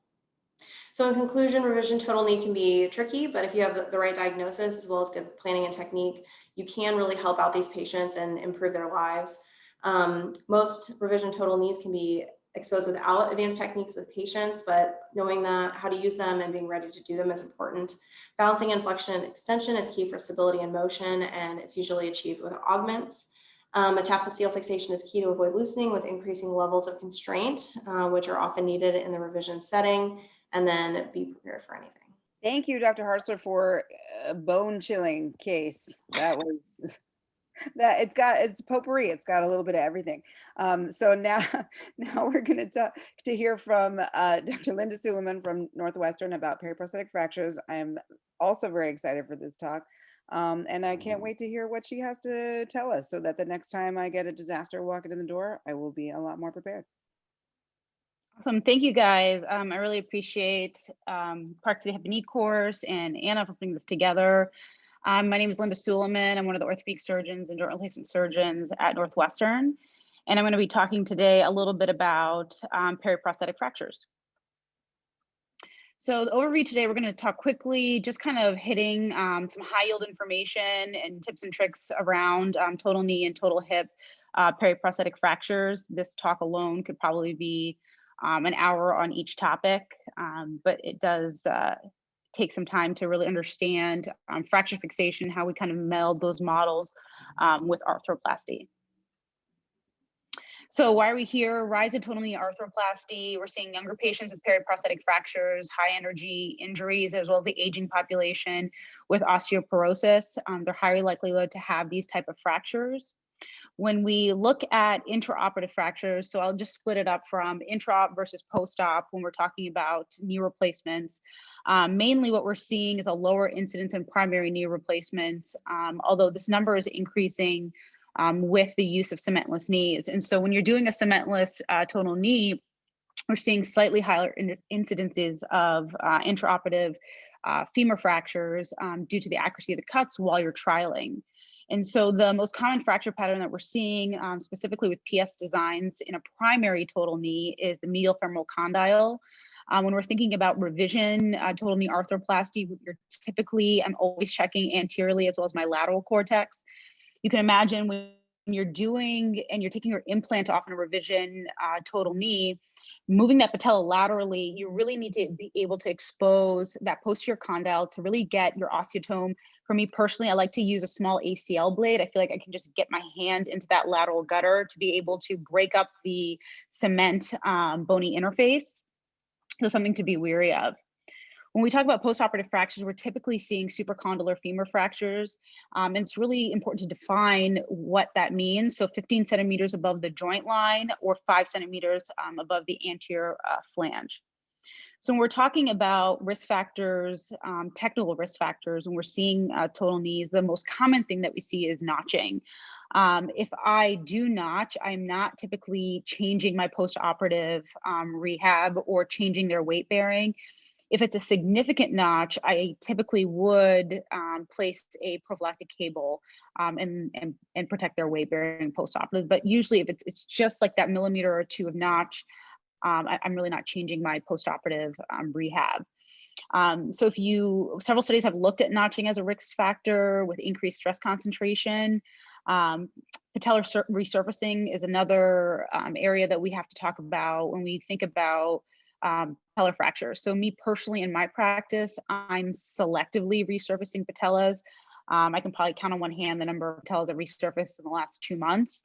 I typically will do my ring of fire around the patella, take off the osteophytes around the patella, and then just do a lateral fascectomy, just so I don't see anything impinging laterally on my component. When we talk about postoperative fractures and classification for total knee arthroplasty, we rarely are using the Rohrbeck classification system. The only reason I like to just reference it is really when you're communicating with your team, the things that you want to ask yourself is the fracture displaced or non-displaced? And 2, what's the stability of my implant? And is my implant in jeopardy? So when we think about fixation, typically the 2 modes that we're thinking about for the total knee periprosthetic fracture is intramedullary nailing versus plate fixation. And my personal goal when I'm thinking about postoperative recovery for these patients, especially in the elderly population, is I want to get them up and moving as quickly as possible. And the intramedullary nail will allow me to do that. And so I like it because it's a load sharing device, little soft tissue dissection. Some of the disadvantages of this is, do you have adequate distal fixation? Some of the newer nails that are coming out are allowing more distal fixation, getting more screws distally. But you also have to be mindful of the post-operative valgus extension deformity that we see with nailing these periprosthetic fractures. When we're looking at plate fixation, we're thinking about being able to use these plates in severely comminuted fractures. Again, it limited by not being able to allow them to weight bear. So there's some studies that are looking at delayed union compared to doing a load sharing device with intramedullary nailing. And lastly is we always forget about soft tissue dissection. You really want to limit that dissection when you're plating these injuries, because you already have to think about the fact that you have an anteriorly based incision. What is the skin bridge quality between your laterally based incision and that anterior incision? So this is probably one of the cases that I think are probably perfect for a plate. It's severely comminuted fracture pattern. You can see here there's a screw hole anteriorly on the femur. So in these severely comminuted fracture patterns, I'll actually put an X-fix on to bring it out into appropriate length. So I'm getting a good fixation with my plate, and I could also limit my soft tissue dissection proximally. Oops. So when we look at plate versus nail, just briefly with time to union, no difference overall. But when I think about just if I had to simplify this as far as what I'm going to do for a periprosthetic total knee arthroplasty, is I'm looking at where that fracture pattern is in location to my implant. So if it's anything distal or crosses my anterior flange to my posterior condyle, that's getting a distal femur in my hands every day of the week, getting them up early and moving. And I don't have to worry about being able to get that fixation with my implant. Anything proximal to that, you have this kind of gray area with IM nailing versus plate fixation. And then anything proximal to that, I want to put an intramedullary nail. So a couple technical pearls when you're looking at total knee arthroplasty. One is know your implant, have the available polyethylene liners. If you have a CR knee, a PS knee, whatever it may be, you don't know what the quality of that liner is once you do your surgery. Knowing your intramedullary nail, the bend of that nail, more posterior start point will allow to avoid your valgus and extension moment. I put as many distal interlocking screws as possible, and then always have revision implants on backup in case you need to bail out to a distal femur replacement. And then locking screw technology. So just a quick picture intra-op of really where I want to get my exposure to get my start point. So just a quick case is an 88-year-old gentleman, household ambulator, fell onto his right knee. Again, you can see here, he's got multiple medical comorbidities. He's high risk. I want to get this guy up and moving as quickly as possible. When I look at his x-ray, this is the old 4-peg design on the tibia. It's a CR knee. So those are the first questions I'm asking my residents when they call me. What is the implant design? What is the stability of the implant? What type of fracture pattern are we looking at? And what's this, and overall, where does that fracture exit? So it's going into my distal to the anterior flange. I'm thinking about a distal femur replacement. And again, this is some of the bias that we see between joint replacement surgeons and trauma surgeons as far as how we approach this. For me, in my mind, is what is going to get this patient up and moving as quickly as possible to really decrease any chance of pulmonary embolism, DVT. So this patient, given his age, given the fixation, the instability of his implant, and the fact that the fracture goes distal to that anterior flange, I'm doing a distal femur replacement. Of note, before I start reaming that femur, I put a prophylactic cable in, and I've been burned a couple times because you're really trying to get the best fixation possible, is making sure that you have that cable in place.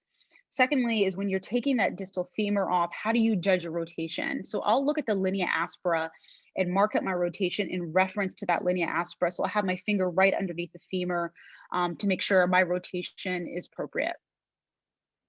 So when we're looking at total hips for periprosthetic femur fractures, this is probably one of the most commonly used classification systems, is the Vancouver classification.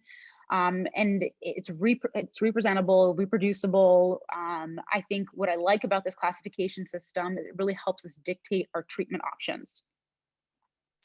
So I like to do this case-based. I know we're running out of time, but this is a 6-year-old gentleman who fell, again, multiple medical comorbidities, had this hip done back in 2007. So when I'm looking and evaluating my hip films, the first thing I ask any resident that calls me about a periprosthetic fracture is, do we have old films? And that's gonna help me decide, has the stem subsided? Has there been any fractures in the past? What is the relationship of the bone in response to that femoral implant? Where is the stress shielding happening? Where is the stem getting its fixation from? Because I think it all plays a role in understanding how we're going to treat this post-operatively. You can see here, this is a metal on metal design. So I'm going to have heads available on backup. In this situation, the implant was stable, so we're using a long plate fixation. Again, you want to go distal to that fracture site. You want to get as many screws in, either anteriorly and posteriorly, around the stem. I think you really have to be careful when you're putting cables around your femur. One, when you're up proximally and you're placing that hook to place your cables, there's a lot of dangerous structures located medially. You want to make sure that you have full exposure, so that I literally will pull my finger underneath so that I'm following the hook around the bone and I know that I'm hugging that bone. Typically, I like to use a plate where I have capabilities of putting screws anterior and posterior to that stem. So this is a 90-year-old female, starts with bilateral total hips in 2008, had a trip and fall at home. Again, this looks like a very straightforward fracture pattern. Really hard to tell whether this stem had subsided. Thankfully, I had old films to compare that the stem, in fact, did subside. And I think these simple ones is what really will trick you and become a more complicated situation. The thing I did not appreciate about this case, I'll just go to the lateral here, again, looks like a very typical, straightforward oblique fracture pattern. But if you look here proximally, there's a greater troch fracture that I did not appreciate on the x-rays pre-op.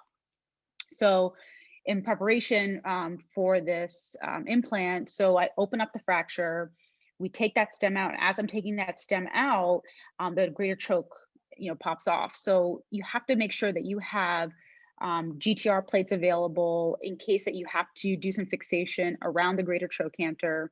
When I'm prepping, in my hands, when I'm doing a periprosthetic femur fracture, my stem of choice is usually a conical or a distal fixation tapered stem. So I will do my reaming and my prep of the stem with the fracture opened up. I'll put the trial implant, fracture still open, just to get a sense of the stability of the implant. But lastly, the thing that you run into is as you're closing down this fracture around the stem, it never quite fits.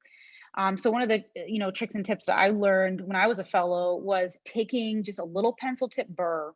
And you can see here at the proximal portion of the stem, this is a pretty bulky stem.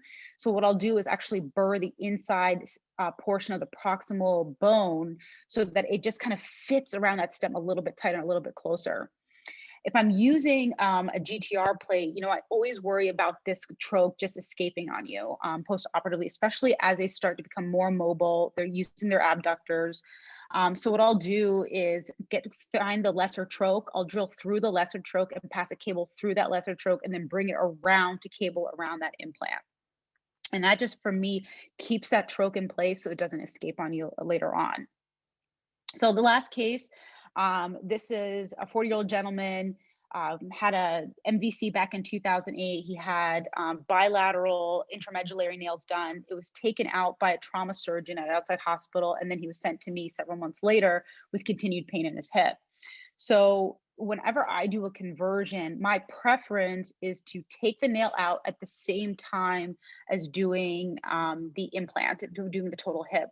And I'll show you why with an example of this case, where when you look at the lateral view, the thing I did not appreciate going into this case is if you look at the canal, you see some of this cortical bone starting to fill into the canal. And this was just, the nail was taken out probably 4 to 6 months prior to seeing me. So for me, whenever I'm taking a nail out, I'm looking for a diaphyseal fitting stem, so I can bypass the proximal screws. I templated for my stem, and lo and behold, I put my cup in, I start reaming, and next thing I know, my fingers posteriorly, and I feel the reamer. So I perforated the cortex because it hit that solid cortical bone that had filled the canal and perforated out the back. So immediately my first inclination is, one, the original stem I was planning for, I'm going to have a hard time reaming distally to be able to get the stem in. So the first thing I do, get your intraop x-ray, make sure that this perforation, this fracture does not go down distally down your femur. I cable the location of where that perforation happens. And so I'm sitting here thinking I really have two options. One, I perform an ETO, open up the canal, and ream the canal open while I'm directly visualizing it. But that can be pretty morbid in this young gentleman. And so my second thought, which is what I did in this case, was to go with a shorter stem and take an allograft strut around that perforation and then protect his weight bearing for 6 weeks. And luckily he did well from that. So again, these perforations intra-op do happen, which is okay. I think it's just a matter of being prepared for them, thinking outside the box to non-traditional approaches, but really sticking to your principles of trauma fixation, whether it's absolute stability or relative stability. And that's it. Thank you, guys. Thank you so much to Dr. Suleiman for that amazing talk and like really great tips about how to be prepared and how to address, again, issues that come up in the OR that you got to be ready for. I would like to ask some questions to our panelists. Dr. Chen, okay, so aside from mass spectroscopy and next-gen sequencing, what are you getting on your like routine aspiration that comes into clinic? Because I thought your talk was a great overview of all the possibilities, but on an individual clinic basis, are you sending alpha defensin on everybody? Like, so what do you do for your routine infection coming into clinic, infection rule out? You hit the nail on the head. What we do in real practice and what we talk about aren't always the same. What I love about this panel, though, is people have been totally willing to put out their worst stuff, and it shows what we've done. So that's the great thing. When it comes to infection diagnosis, I wish I had everything in my hand, but one, there's only limited resources, and two, it's hard to send stuff out in our institutions. So I always get fluid if I can, and I'll send it for all the typical stuff that we send in residency: white blood cell, polymorphonucleocytes, crystals, and culture. I always get serum ESR CRP. If they're from far away, a lot of us have people who've traveled from far distances. I might actually aspirate them at the time of the clinic, even if I don't have an ESR and CRP back. And then finally, I do actually get alpha defensin, but not on a regular basis. Normally the patients who come in who have prosthetic joints, one, and two, they've already actually been worked up and maybe didn't find anything. So I want extra data elements. So Dr. Bolognese, Dr. Pelt asked good questions about how do we use this in our practice. And the idea is we want to make sure that we actually acquire as much data as possible, right, to really come up with an answer. So the nice thing about alpha defensin is if you send it off for that, you also get leukocyte esterase. So what our hospital does is we brokered a deal. So I don't actually do the kits, so that, Zimmer Biomed has a kit that you actually put the fluid into. They don't want us to do it. So what I do as part of my routine drawing, I send it to my lab in the hospital, and then they send it out. And that's a financial reason. They want to bill for the culture and the cell counts, but they can't do the alpha defensin, so they send that part out. So they actually modulate that. So I do send for alpha defensin, but normally in the harder cases that I don't have a good answer for. I will admit that I fell into the trap. I've been doing it probably more than I should have, the alpha defensin. It's sort of a knee-jerk thing. You're like, oh, it's the tiebreaker, but it's not really, it's not perfect. So I'll confess that on here. Plus, at my place, it's a send out. It takes 10 days to come back, so it's not very useful in the like very acute situations where you need an answer. Anybody else have a comment on what they send out for infection workup? Right, it's hard to as Dr. Bellamy pointed out, it's hard to follow Dr. Chen on anything. So she is the final word. I wanted to ask Dr. Hartzler and also the rest of you for your techniques for your revision total knees. Just basically breaking down cementing. Do you do it in 2 batches? Do you do it in 1 batch? How does that work when you're doing a complicated reconstruction? Yeah, I like to cement in 2 batches when I'm doing a revision. You know, I think it's rare that you have a revision where everything comes off minimal bone loss. You can do super short stems and feel really good about doing a really good cement technique with just 1 batch. So I do my tibia first. I hold it. I try to make sure everything's really dry. Once that's done, I do my femur and just, I mean, you know, those cases are hard and you want to cut corners and get out of there as soon as possible, but you also don't want that person coming back. So. No, that makes sense. That makes sense. I have a question also about immobilization. So after a complicated case like this, you know, barring any other extensor mechanism problems, I've seen in fellowship, and what I do is I'll immobilize everybody in a knee immobilizer for a couple weeks, and or especially if I have a quad snip, even though I know that's not the traditional teaching. What do you do in your revision situations in general? Do you let them range right away, or do you immobilize them for a period of time? So what I do is when I'm repairing the quad snip, I start to range it and I watch what's happening.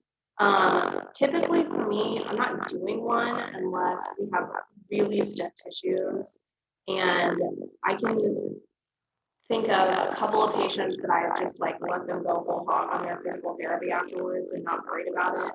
So for me, if I'm doing it, I'm worried, you know, so I'll put them in an immobilizer and advance them slowly. I tend to be more of a conservative person, probably across the board when it comes to stuff like that, because I would rather just take it slow and see how they do than have to go back and, you know, fix my busted up arthrotomy. So I love Dr. Hartzler. You have some great tips, but apparently you sound like a robot to everyone, and that's okay. You know, I wonder if my internet connection must not be very good. Can you guys? But you know what? This forum is inclusive to, you know, humans, robots, everybody's welcome. Any other panelists want to talk about their revision tips and tricks, post-op immobilization, anything like that? I use immobilization more for soft tissue protection.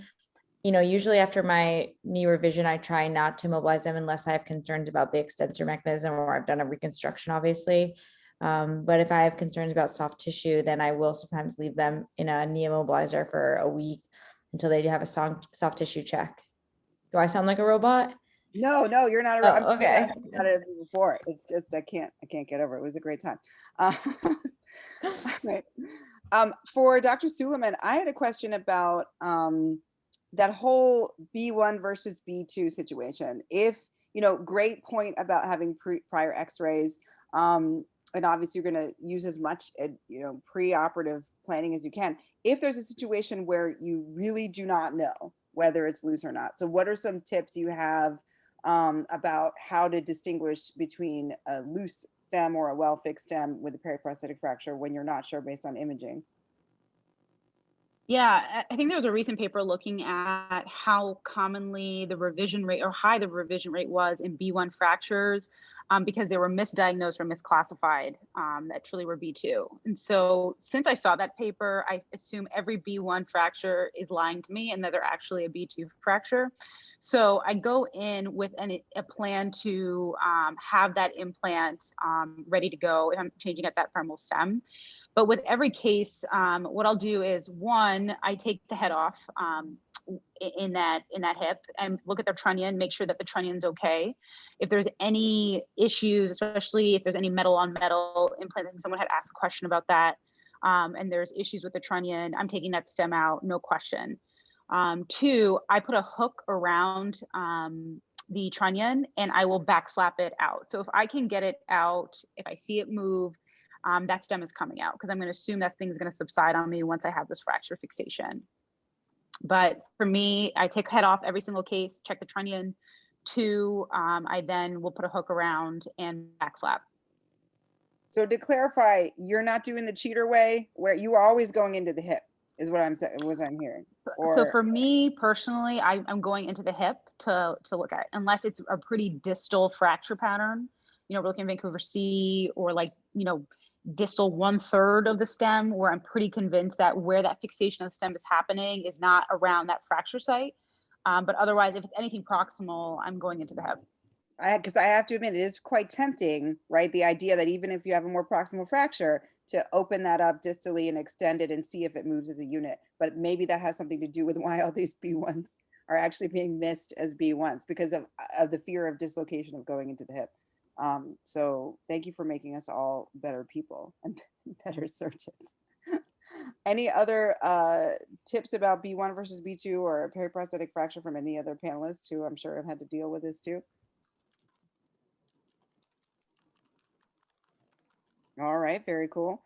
Going back to Dr. Bellamy with conversion hips, I guess the question is for, you know, for other surgeons who may be doing both approaches, I guess what are the situations which you would say, you know, definitely not going from the front? Or, you know, any comments about how you choose your indications of converting from the front or the back?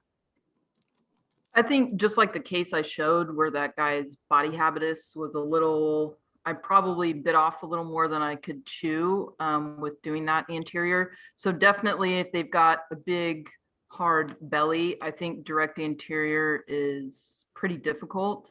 If you're very confident that you can get the hardware out and get a primary stem, then I think, you know, you can still do direct anterior. But like looking back at the case that I showed, I probably should have done that one posterior. So basically body habitus is kind of what pushes me one way, because if you're going to have to put a revision stem in, it's very difficult to get in line if their belly is hanging over.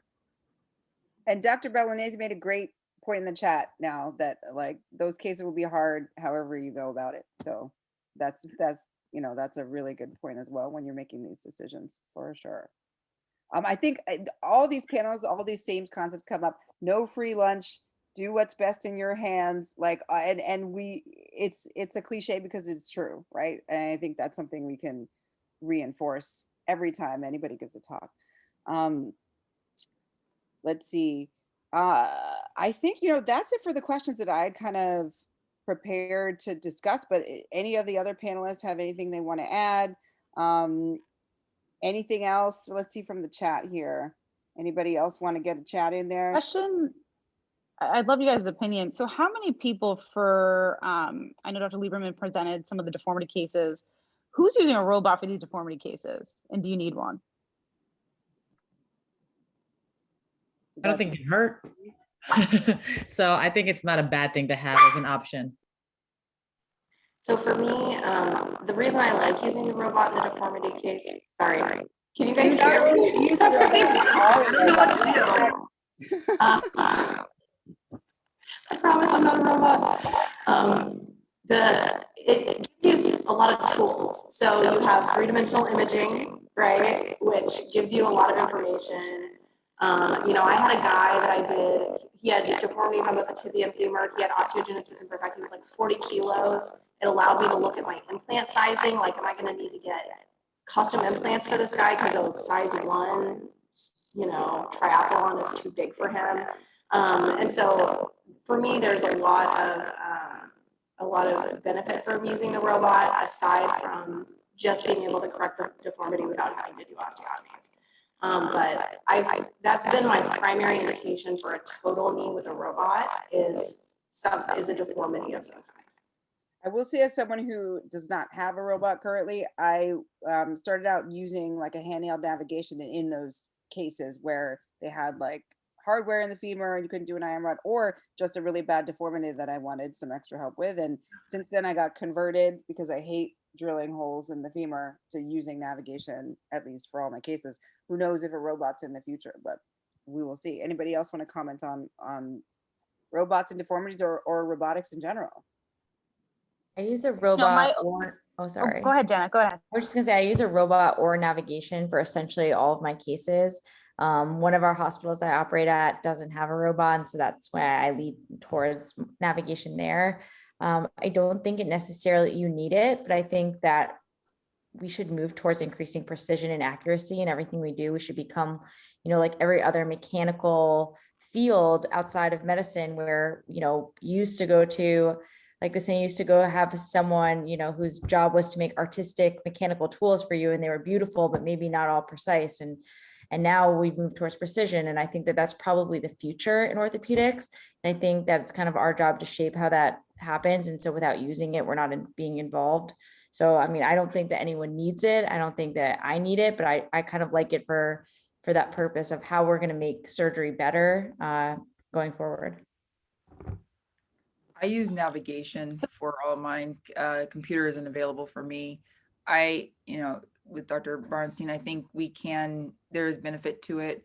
I like the reproducibility. So it's not just kind of going by my eye. It's a second guide to confirm, okay, this is the angle I'm going for. So again, it's not absolutely needed, but I like the additional confidence, as well as like Dr. Cohen-Rosenblum said, I don't like shoving the IM rod if I don't need to. Just one less thing to, blood loss and, whatever else, throwing infection, whatever kind of idea to prevent, additional exposure to the patient, I like to avoid. So I use it in fellowship. So I was able to use it here in practice, which I really enjoy. I think Dr. Suleiman, you were going to say something about robots? So I do use a robot, but I don't use it for deformity cases. So for me personally, I'm a big believer of soft tissue overtaking more bone. And so when I'm doing a knee replacement, I'm taking as minimal bone as possible, especially when you're thinking about the distal femur. I'm of the mindset of making sure you're distalizing your joint line. You're not elevating your joint line, just so you're not getting that mid-flexion instability. So when you have these bad valgus knees, people, want to tell you, take it off from that bottom of that defect. And I think you have to be very careful when at least you're planning your robot, if you're going to do performances, that you're not taking these cuts. Because the next thing you know, if you're at the bottom of that bony defect on the lateral tibia, you're looking at like a 17 poly, next thing you know. And so for me, I'm taking as minimal bone as possible. And I'd like to rely on more of that soft tissue release to balance my knee. And if anything, using augments and not taking more and more bone. I think that's a great point. And then I'm going to start ranting real quick, and then everyone will sign off. Just my only point about this, Dr. Bernstein's point about precision, totally right. We don't know what the right target is yet, right? And so, yes, I think we should continue to develop the tools to make precise cuts. But like going back to everyone's talks, like I think Dr. Bolognese brought up a point about like, should you aim for varus, whatever. We don't know where we're really supposed to be aiming yet, right? Same thing for the hip spine stuff. Like we know, okay, well, maybe they need some more anteversion, but we don't know if they need like an extra 7 degrees of anteversion on the cup if they have 2 levels fused or whatever it is. So I think we should continue, obviously, to research and use the technology, but until we figure out what the actual targets are supposed to be, I don't think we're going to see any data with a lot of clinical differences, and that hasn't been borne out yet. I think my striker rep's going to kill me if he hears that. But anyway, any other thoughts about that? I totally agree. I just think it's up to us to figure it out, and it's easier to figure it out with better data. Right. So, and that's another reason, I guess, against the robot naysayers. And like I said, I got no dog in this fight because like I don't have one, but I think it would be cool to have one. But I think just being like jettisoning the technology, I don't think is a good point either, right? Because without more research, we won't know how we can best utilize these technologies. It's true. I think the one thing I would just add just before we all want to go is that 3D imaging does help to some degree, right? So you say you don't want to cut too much of it. So I do use that CT scan to my advantage to see how far it is, and then either just skim the top of it or actually leave it airballing and either build it up with cement or rebar if you need to in those kinds of cases. So don't need a robot to do that, but the 3D imaging does help. Devil's advocate kind of question here. What are your thoughts on the extra radiation of getting a CT on everyone, the cost, any thoughts on that? Depends what you use it for. In all honesty, yes, that's the hardest part. I think that's what a lot of people advocate for, different robotic systems where you need 2D that can transform to 3D or mapping. But I think the accuracy of the bone when it comes to the CT scan is unparalleled. That's the one hard thing. Extra radiation is never good. Getting it approved by insurance companies also not good. So I always tell patients the pluses and minuses. That's a minus in my book, of course. But the plus is that it does give me more data. Do you need it in every patient? Probably not. All right. Some for the ones that don't have a lot of deformity, you probably don't need it. But I will say for especially those dished out tibias, lateral, medial, dependent varus and valgus, that really does make a difference in my mind. So these are all great points. Is there anyone else that wants to say anything else? Anybody else have any closing thoughts before we end? And thank you again. Thank you to PCHK. Thank you to the panelists. Thank you to everyone for coming.